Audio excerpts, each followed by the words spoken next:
부모라면 누구나 아이가 잘 성장하길 바랍니다. 하지만 부모가 무의식 중에 하는 행동으로 아이의 성장 기회를 뺏을 수도 있습니다.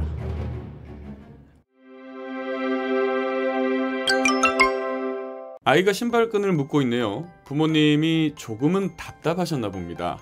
대신 묶어주게 되죠. 그리고 아이가 숙제를 하고 있습니다. 굉장히 쉬운 문제를 고민하는 것 같아요. 바로 알려주고 다음 문제로 넘어가게 합니다.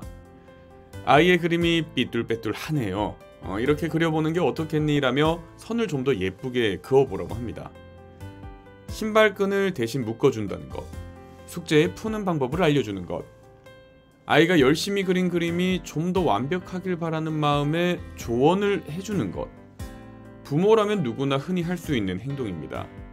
물론 무조건 나쁘다는 건 아니죠.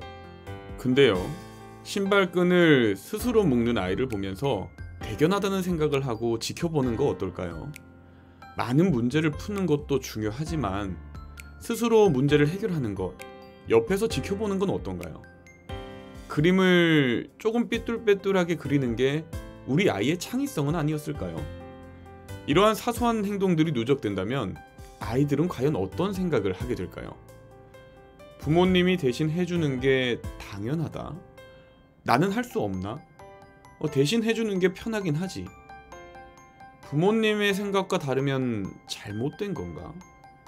새로운 시도를 꺼리게 될 수도 있고 스스로 해내는 방법을 찾을 수 없을지도 모릅니다. 아니 대신 해줄 수 있는 거 아니야? 맞습니다. 그럴 순 있죠. 하지만 분명 생각해봐야 될 문제인 것 같습니다. 그렇다면 이러한 상황에서 부모님들은 어떻게 해야 될까요? 첫 번째, 스스로에게 질문을 해보시죠.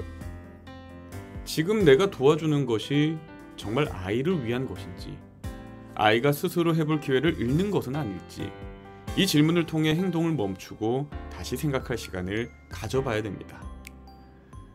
두 번째, 기다려보자는 마음도 가져야겠죠. 아이가 문제를 해결하려고 애쓰는 동안 잠시 멈추고 지켜보세요. 시간이 걸리더라도 아이가 스스로 해낼 때까지 기다려보자는 그 마음가짐을 가지는 게 좋습니다. 세 번째, 조언보다는 작은 칭찬과 격려로 대처해보는 겁니다. 그냥 도와주는 대신 정말 잘하고 있어, 조금만 더 해보자라는 마음으로 아이를 응원해보세요. 단순한 결과가 아니라 그 과정을 집중해서 칭찬해주시면 좋습니다. 네 번째, 실패의 긍정적인 면을 생각해보세요. 아이가 어떤 실패를 했을 때 괜찮다며 실패는 배우는 과정이라는 설명을 꼭 해주시길 바랍니다. 실패를 통해 더 큰 배움을 얻을 수 있다는 메시지를 반드시 전달해주세요. 다섯 번째, 부모 자신을 다독이는 것도 필요합니다. 도와주고 싶은 마음이 생길 때 스스로에게 내가 도와주지 않아도 아이는 잘할 수 있다라는 마음을 가지면서 조급한 마음을 가라앉히셔야 됩니다. 그리고 마지막으로 아이가 작은 성공부터 쌓게 하는 것도 중요합니다. 아이가 도전할 수 있는 작은 일부터 맡겨보시는 거죠. 신발끈을 묶는다든지 간단한 정리라든지 본인이 스스로 사용할 물건을 고르는 그런 쉬운 과제부터 시작하는 겁니다.